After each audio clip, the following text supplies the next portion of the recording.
Welcome to another video from Gweilo 60, looking at the world through Chinese eyes.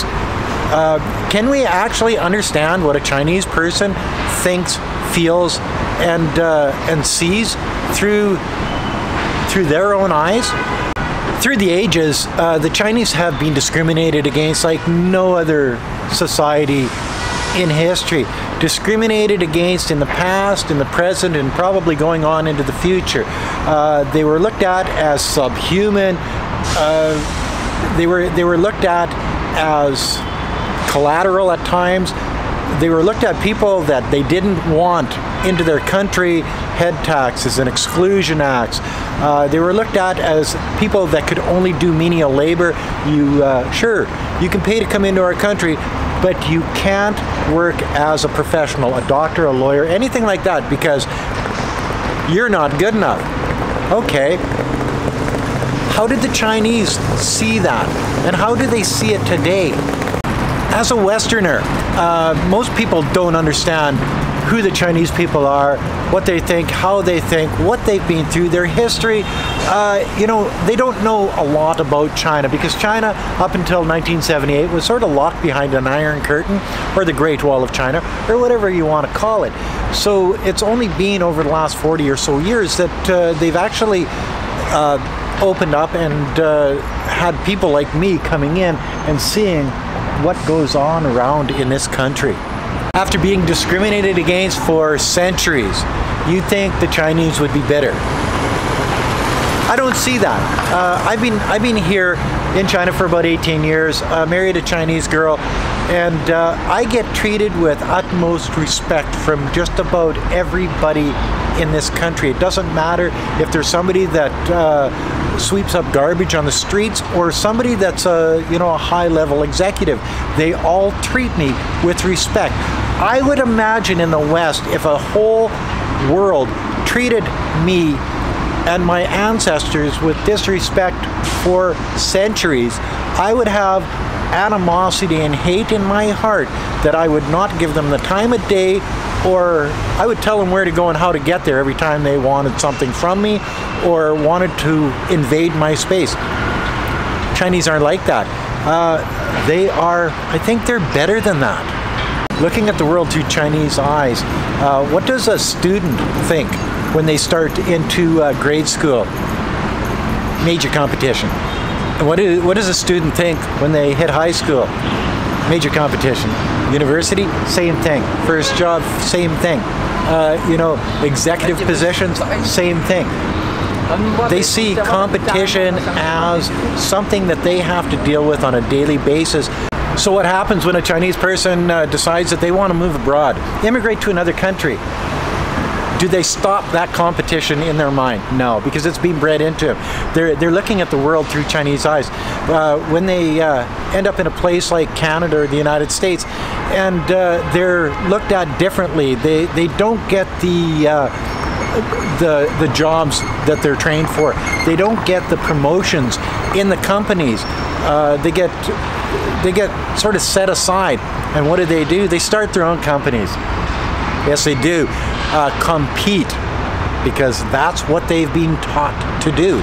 They look at the world through their eyes, their training, their lifestyle, their history, their background. They didn't make it through the Opium Wars by not working hard. They didn't make it through the occupation of a number of different countries, the States, the UK, Japan, the raping of Nanjing, the Second World War, 16 years of civil war when, at the beginning of the 1900s. They didn't make it through all of that without being able to look past it, work hard, and try to make a better future for their family and themselves. Me as a Western person, I've been here for a long time, but I can't even start to imagine how the Chinese look at the world. I can see how I see the Chinese looking at the world, but I can't see how they look at the world. I think back the stories that Wei Fong tells me when she was young, rice tickets, being hungry for days on end, not having enough to eat, no money. Life was hard, and the Chinese people came from a very poor and difficult background. So when they look at the world, they want to excel, and they will work their asses off to make that happen. Us in the West, not so much. Life was pretty easy. My grandfather, when he moved to Canada, lived in a granary for 3 years, but after that 3 years, he owned his own land. You know, things were easier.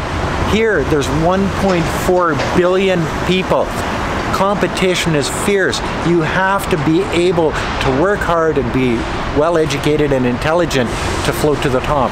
And that's something that in the West, we don't understand. I picked this particular place. I'm under an underpass here.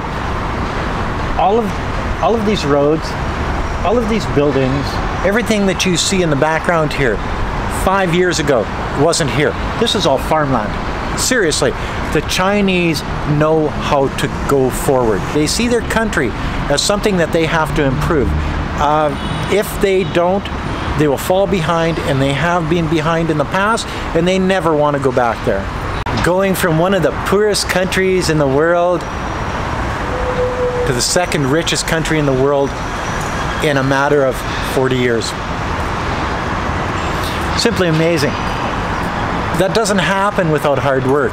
That doesn't happen without world-class education. That doesn't happen without people looking for a better life in the future for not only themselves but their country.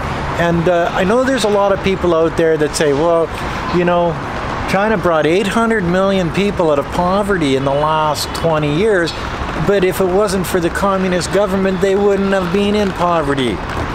Well, you see, I call that bullshit, because as the Japanese left after World War II, after basically raping the country and the Opium Wars by the British and the Americans, you know, the annexing of places like Hong Kong, just the shit that's happened to them over the years, and they've turned that around without starting wars. 1.4 billion people. If these people wanted to be the top military power in the world, knowing the way that they build things, knowing the way that they work hard, knowing the way that they can outsmart anybody and everybody that they do business with, I guarantee you, if they wanted to have the strongest military in the world, it would happen basically in no time at all. It's different in the West. When somebody sets up a business like yours on the same street or whatever, and they're in competition with you, what I did in 2004 in Prince Albert, Saskatchewan, I set up a business. I was working for a guy. He was selling his business. He wanted to sell me along with his business, and I said no. So I hung out my own shingle. Well, the whining and the crying, you could hear it for freaking blocks around. They didn't change anything. They didn't do longer hours. They didn't try to compete. They didn't, you know, give deals. And when my business overtook their business, and I actually ended up owning their business in time, it was my fault. That's the Western way of thinking. If somebody competes with me and I lose, it's their fault for competing with me. In the Chinese world, if there's competition across the street, and if they win, it's my fault as a Chinese person, because I didn't work hard enough, I wasn't smart enough, I didn't try hard enough, I didn't do the right thing. That's a difference between us and them, and I think that's what's going to sort of pooch the West in the long run. So as Chinese move around the world and they compete with people in the Western world, they're not loved because they are hardcore businessmen and women that will work harder. They will work longer. They will spend sleepless nights figuring out how to compete with their competitors, and that's what makes them so damn good at business.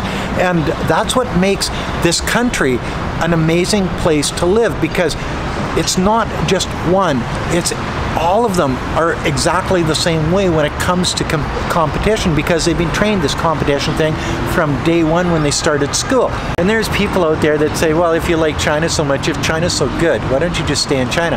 And the Chinese are the same as anybody else.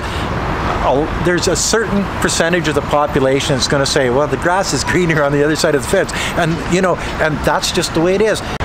They don't like the style of government in China.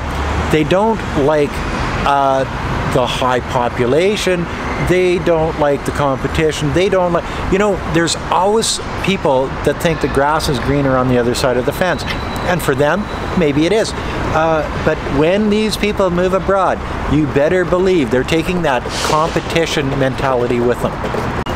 And when they take that competition mentality with them, wherever they land in another country, the people that are doing the business that they compete with, they're in trouble.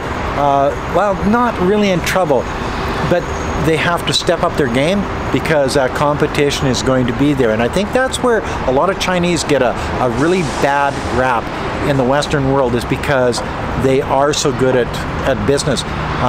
They buy up multi-million-dollar houses. They invest in the future. They just have a different way of dealing with business. And that's because they look at the world through Chinese eyes, through competition, family, and hard work. Where in the Western world, we look at the world through, of course, family, no competition, and not much hard work. I do believe that sooner or later, the world is going to actually understand the Chinese people and who they are, and the lack of violence, and the hard work and education, just wanting what everybody else in the world wants. And when the rest of the world is educated to that point about the Chinese people, I think it'll be better for everybody. I think that everybody will come together. I don't think that it's going to happen anytime soon, but when it does, it'll make the world a better place to live. So if people can learn anything from this video, it's to walk a mile in the Chinese person's shoes. Think about if your population over the last couple of centuries was treated the same way as the Chinese people were treated. If you were head taxed when you came to America or Canada as an immigrant, or your grandfather, great-grandfather, great-grandfather was head taxed, or if there was an exclusion act that said you can't come as an Irish person, they say Irish people were the first slaves. Well, I'm half Irish. This is history, you know what I mean? But the idea that that history has followed the Chinese through to today, and they're being treated as an enemy of the Western world, is wrong. And in the future, they're going to be treated as an enemy of the Western world, and that's wrong. In the past, they were treated as an enemy of the Western world, and that was wrong. So how do we stop this?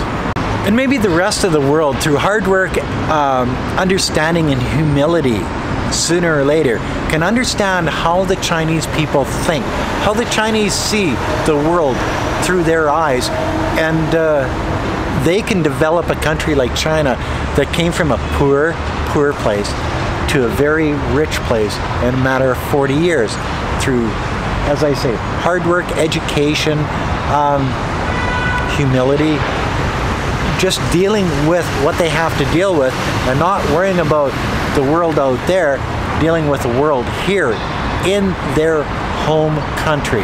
And I guess that's all I have to say about that. And that's another video from Gweilo 60. If you like this video, as always, like, comment, subscribe, push that share button. Thanks for watching. Don't forget to resubscribe. Don't forget to hit the bell, and whatever you do, don't forget to put a couple bucks in the children's Patreon account. It's for a good cause. Thanks for watching. Peace out. Bye now.